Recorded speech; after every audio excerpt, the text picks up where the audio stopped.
teman-teman, bagaimana kabarnya di hari ini? Semoga semua baik-baik saja dan sehat selalu ya. Jangan lupa ya teman-teman, untuk selalu menjaga kesehatan, olahraga tiap pagi biar fit. Jangan lupa untuk selalu pakai masker jika teman-teman ingin keluar rumah, dan pula siapkan selalu hand sanitizer. Jangan dulu untuk nongkrong atau berada di kerumunan, pilihan terbaik adalah di rumah saja. Oke, untuk hari ini saatnya saya untuk bercerita lagi. Sebelum kita mulai lagi untuk bercerita, jangan lupa ya teman-teman untuk selalu support channel ini dengan klik tombol subscribe dan jangan lupa untuk aktifkan loncengnya agar ketika saya upload video baru, teman-teman mendapat notifikasinya. Terima kasih.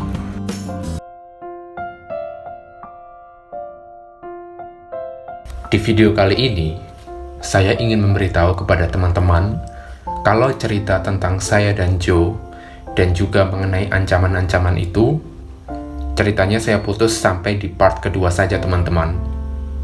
Karena ada something yang bagaimana ya menjelaskannya. Intinya saya tidak bisa meneruskan cerita itu lagi. Ada sesuatu yang menghalangi saya untuk menceritakan cerita itu. Sedikit saja saya bahas tentang hubungan saya dan Joe. Ketika saya mengalami ancaman demi ancaman, saya tidak pernah cerita ke Joe. Karena saya sendiri berpikir, ini siapa yang melakukan? Apa ada hubungannya dengan Joe? Kalau saya cerita ke Joe, nanti malah akan menyusahkan dia, dan bisa jadi menambah bebannya dia. Jadi, untuk beberapa saat, saya tidak menceritakan apapun. Saya bersikap normal-normal saja. Meskipun suatu hari, ada yang mengirim saya paket. Dan di dalam paket itu ada foto-foto saya dan Joe. Jadi, sepertinya diambil candid gitulah teman-teman, tanpa sepengetahuan kita berdua. It's okay, hanya beginian. Ya, saya waktu itu hanya berpikir seperti itu, kan hanya foto. Dan juga itu hanya foto-foto kebersamaan saya dan Joe, bukan foto-foto yang terlalu bagaimana gitulah. Beberapa hari kemudian, ada paket lagi, dan berisi sama, foto-foto saya dan Joe, di aktivitas yang berbeda. Namun kali ini foto-foto itu dicoret-coret gitu teman-teman. Ada 9 foto yang dikirim ke saya, dan semuanya itu dicoret semua, pakai spidol warna merah. Di situ saya masih berpikir, it's okay. Lanjut di hari berikutnya, tidak ada paket ini. Saya berpikir, ya oke lah, sudah aman. Nah, waktu saya pulang kantor ini, tidak tahu kebetulan atau disengaja, ban mobil saya kempes semua. Dan di situ masih tertancap pakunya. Nggak make sense gitu loh teman-teman. Saya berangkat kerja fine-fine saja. Keadaan ban juga tidak kempes. Dan ketika itu, mobil hanya ada di parkiran. Dan paku yang menancap semuanya menghadap atas. And okay, di situ saya mulai waspada lah. Ini suatu kejadian yang tidak normal menurut saya. Karena mobil bannya udah kempes, ya keesokan harinya saya berangkat nih pakai motor. Dan tahu nggak teman-teman, di perjalanan saya ke kantor, saya sempat diikuti oleh 2 orang. 2 motor. Mereka pakai motor yang berbeda. Satu motor biasa, satunya motor besar gitulah. Karena saya curiga, sengaja saya putar-putar tuh jalan sambil memastikan ini benar saya diikuti atau tidak. Dan sengaja nih, saya ke pom bensin. Dan 2 orang itu juga menunggu di depan pom bensin loh teman-teman. Oke, fix, mereka mengikuti saya. Di situ, setelah dari pom bensin, saya gas tuh motor sekencang-kencangnya. Dan saya lewat jalan-jalan tikus, dan akhirnya mereka tidak terlihat lagi. Ya mungkin mereka tersesat atau bagaimana, saya tidak tahu. Yang terpenting pada saat itu saya selamat. Di situ, karena saya sudah merasa tidak nyaman, saya ceritalah ke Joe apapun yang saya alami dari awal ancaman itu. Paket yang dikirimkan ke rumah, dan beberapa orang yang mengikuti saya. Dan juga kejadian mobil saya di parkiran. Setelah saya memberitahu Joe, akhirnya dia juga mau untuk membantu saya mencari tahu ada apa sebenarnya ini. Sekitar 2 minggu setelah itu, ada kejadian lagi nih, Kejadian yang paling membuat saya ketakutan.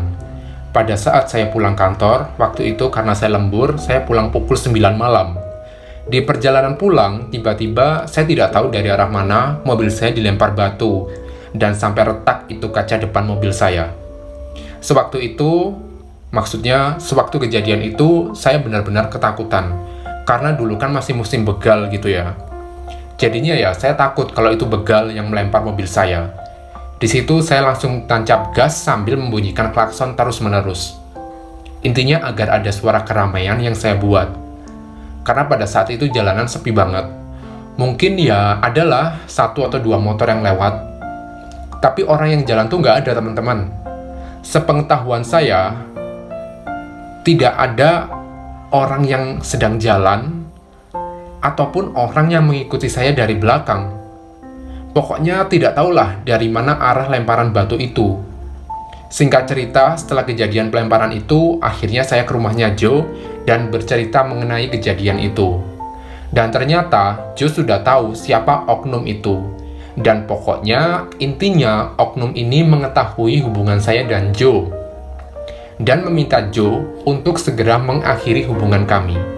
Siapa ya oknum itu? Pokoknya, kenapa sih saya akan stop untuk menceritakan ini? Karena kalau saya meneruskan cerita ini, ya bisa saja kejadian itu akan terulang. Teman-teman tahu kan maksud saya? Saya berikan sedikit clue saja, kalau sebenarnya yang mengancam saya itu bukan dari Joe, dan juga bukan dari mantannya Joe. Ada seseorang di circle-nya Joe yang melakukan itu ke saya. And for your information, Joe juga sebenarnya bukan orang biasa, teman-teman. Dia orang penting lah pokoknya. Dan penjelasan singkat kenapa saya memutuskan untuk mengakhiri hubungan dengan Joe, karena saya ingin hidup saya tidak dibayang-bayangi dengan ketakutan. Saya ingin hidup tenang, dan saya tidak mau mempunyai musuh. Tidak apa-apa, saya kehilangan seseorang yang saya cintai. Yang lebih penting, saya harus mencintai diri saya sendiri daripada mencintai orang lain, namun terganjal dengan ancaman dari orang lain juga. Karena efek dari hubungan saya dan Joe sudah bisa saya prediksi ke depannya tidak akan berjalan lancar. Ada seseorang yang menghalangi hubungan kami. Jadi, begitu saja penjelasan yang bisa saya sampaikan ya teman-teman. Saya harap teman-teman tidak kecewa karena cerita itu hanya terpotong di part kedua saja dan tidak saya teruskan. Sebenarnya part ketiga sudah saya buat, tinggal upload saja.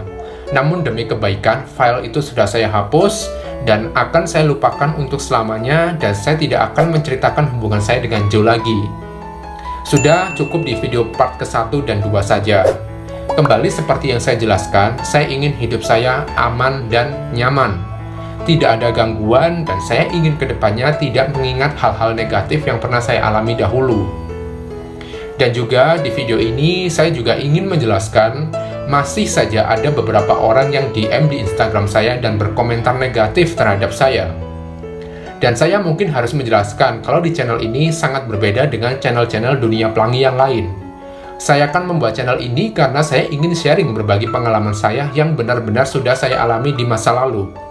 Agar teman-teman yang mendengarkan cerita saya bisalah untuk tahu bagaimana sih sebenarnya dunia pelangi yang saya alami. Kan masih banyak nih yang berpikiran kalau dunia pelangi itu it's a good scene like a BL movie Thailand. Realnya tidak seperti itu. Ketika saya cerita tentang pengalaman saya, berpacaran, lalu putus, lalu dapat pacar lagi, mereka mengira saya ini mendapatkan pengalaman itu di waktu yang pendek kali ya. Padahal saya mendapatkan pengalaman itu bertahun-tahun, tidak dalam hitungan 1 atau 2 bulan. Dan juga banyak yang kecewa, kenapa tidak ada cerita yang vulgar. Ya kalau mungkin cerita saya ya seperti itu. Saya biasanya hanya bercerita seperti malam itu saya tidur sama boyfriend saya, kami main di ranjang, kami main mungkin di kamar mandi, berendam bersama, berpelukan, that's it. Cukup sampai di situ saja.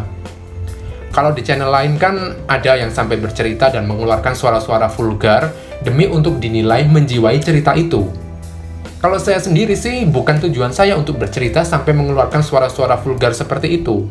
Untuk apa? Untuk agar pendengar saya ikut on? No! Salah besar kalau mengikuti channel saya hanya ingin mendapati cerita vulgar. Saya tidak akan sampai sevulgar itu jika bercerita. Normal-normal sajalah saya bercerita, yang terpenting cerita saya bisa tersampaikan dengan baik. Dan juga, kenapa sih cerita saya kebanyakan sad ending? It's normal, teman-teman. Semua orang jika awal berkenalan, pertama-tama berpacaran, semuanya ya happy ending. Kalau sudah putus, ya sad ending. Dan mungkin juga ada beberapa yang sudah putus dengan pacarnya, tapi merasa lebih bahagia. Mungkin hubungan mereka toksik banget. Jadi jalan terbaiknya adalah berpisah. Dan namanya kita menjalin relationship, lalu putus, itu semua kan sudah resikonya. Dan resiko itu ditanggung masing-masing kan. Suatu hubungan itu tidak akan selalu manis-manis saja. Terkadang juga ada pahitnya. Karena ketika seseorang berkomitmen untuk menjalin suatu hubungan, resiko terbesar adalah mereka satu sama lain harus bisa ngeblend, harus bisa berbaur, harus bisa saling mengalah, harus bisa saling menurunkan ego. Kalau berpacaran dan toksik, ya nggak akan panjang juga hubungan itu. Dan pastinya hubungan itu akan melelahkan. Ya begitulah saja teman-teman video kali ini, dan juga saya mohon maaf kalau ada kata-kata saya yang menyinggung beberapa pihak. Sebenarnya tidak ada maksud saya untuk menyinggung siapapun. Saya di sini hanya bercerita sesuai pengalaman yang pernah saya alami. Dan juga selamat Hari Raya Idul Fitri untuk yang merayakan. Mungkin Idul Fitri kali ini sangat berbeda ya. Tidak bisa membaur, tidak bisa bersama-sama, karena di beberapa daerah juga masih menjalani PSBB. Ya, semoga pandemi ini segera berlalu dan kita-kita bisa beraktivitas seperti sedia kala. Oke, sampai di sini dulu saja ya teman-teman. Semoga di hari ini teman-teman dilancarkan aktivitasnya, and don't forget to be strong, be positive person, keep healthy every day. See you on the next video. Bye-bye!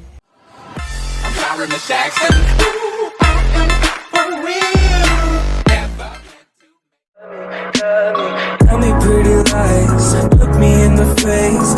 Tell me that you love me, even if it's fake.